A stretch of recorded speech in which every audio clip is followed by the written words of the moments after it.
La Russie est fatiguée et semble désormais prête à s'engager dans une véritable confrontation avec l'OTAN. L'OTAN qui a affirmé depuis longtemps qu'une confrontation avec la Russie est inévitable dans les années à venir, a envoyé des signaux que Moscou ne peut plus ignorer, mesdames et messieurs. Oui, Vladimir Poutine l'a compris et a commencé à prendre des décisions particulièrement sévères.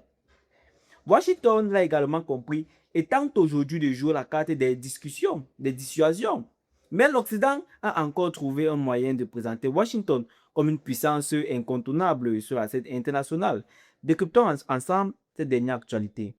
D'abord parce qu'il y a régulièrement des émissaires américains qui se rendent à Moscou, mais ce sont toujours ces deux hommes, Steve Witkoff et Jared Kushner, les deux émissaires de Donald Trump. Ensuite, parce qu'il n'y a pas eu de visite d'un patron de la CIA en Russie depuis 5 ans et dans des circonstances spéciales, puisque William Burns était venu mettre en garde Moscou à l'époque, n'envahissait pas l'Ukraine. D'ailleurs, sans succès, puisque les chars russes ont passé la frontière 3 mois plus tard. Troisième raison, parce que cette visite était secrète. Elle n'a été annoncée nulle part. Ça n'est que lorsqu'on a vu cet avion dans le ciel de Moscou, puis ces voitures blindées, que les soupçons se sont éveillés. Et on a su encore un peu plus tard, dans la presse américaine, que c'était lui, John Ratcliffe, 60 ans, patron de la CIA. Il a passé 4 heures à Moscou. Officiellement, il a rencontré son homologue, c'est lui, Sergei Naryshkin, patron du SVR, les renseignements extérieurs russes. Mais pas Vladimir Poutine. Là-dessus, il faudra s'en contenter. Alors, pourquoi faire? Pourquoi cette visite? Eh bien, ça n'est pas une visite de quasi-routine, comme l'affirme Donald Trump. Ce qu'on vient de voir, ça n'est pas la vérité. D'où l'hypothèse qui traverse la presse américaine. Si John Ratcliffe a été envoyé en urgence et en toute discrétion, c'est parce qu'il fallait délivrer un message d'avertissement. Alors, quel avertissement? Eh bien, la CIA aurait obtenu des informations confidentielles sur une opération imminente de Moscou, une attaque limitée contre un pays allié.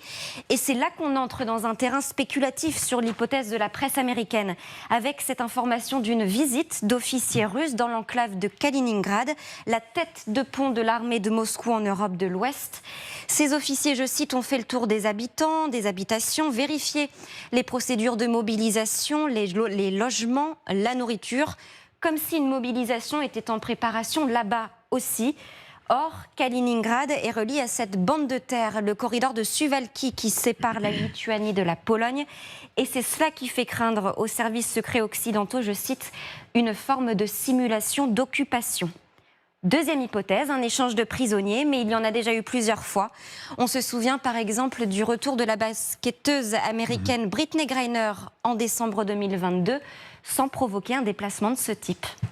Pendant que les grandes puissances multiplient les manœuvres diplomatiques et que les discussions se poursuivent en coulisses, la réalité du terrain, elle ne change pas. Chaque jour qui se passe rappelle à quel point l'Ukraine fait face à un défi militaire considérable, notamment dans le domaine de défense aérienne. L'Ukraine cherche toujours une parade efficace contre les missiles balistiques russes, notamment en raison du manque de systèmes patriotes et d'interception disponibles. Face à cette situation, le président ukrainien souhaiterait utiliser le réseau Starlink pour améliorer le guidage de certains drones. Nous assistons alors à une situation pour le moins surprenante. Une partie de la capacité opérationnelle ukrainienne dépend potentiellement de la décision d'un seul homme. Pas un général, pas un ministre, pas même un président, mais un entrepreneur américain, Elon Musk. Aujourd'hui, une question se pose. Quelle sera sa réponse? Écoutons.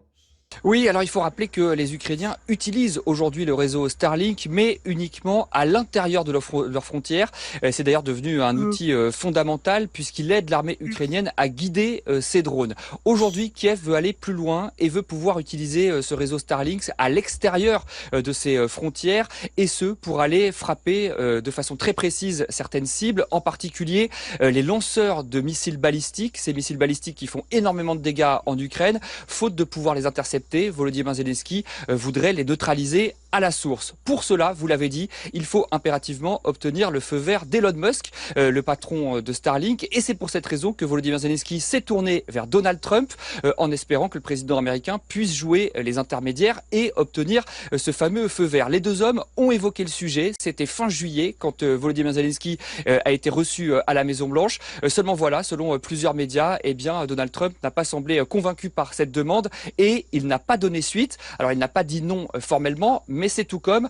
Quant à Elon Musk, il a refusé de rencontrer Volodymyr Zelensky et manifestement, lui non plus, n'a pas envie de franchir ce pas. Il ne voudrait pas entreprendre quelque chose qui pourrait être perçu par le Kremlin comme une provocation. Elon Musk craint les représailles de Vladimir Poutine, des représailles qui pourraient aller jusqu'à la destruction de certains satellites du milliardaire.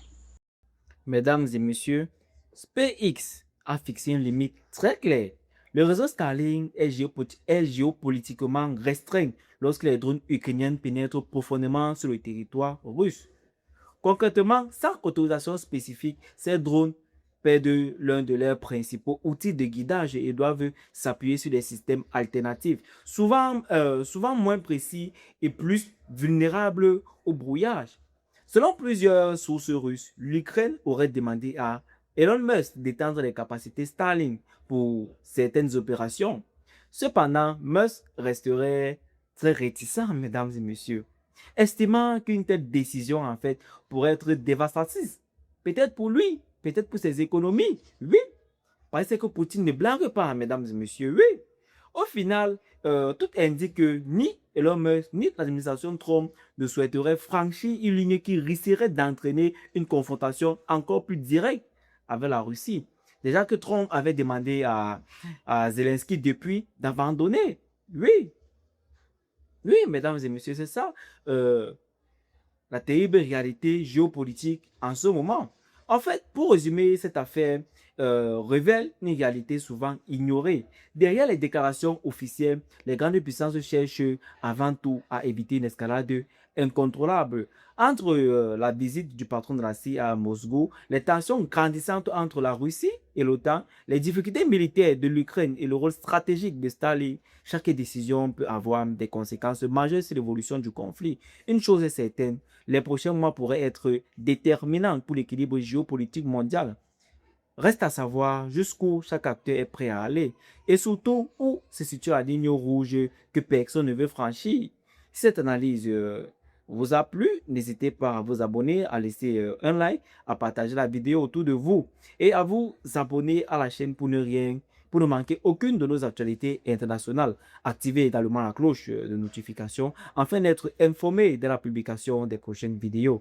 Merci à tous pour votre soutien et à très bientôt pour une nouvelle analyse.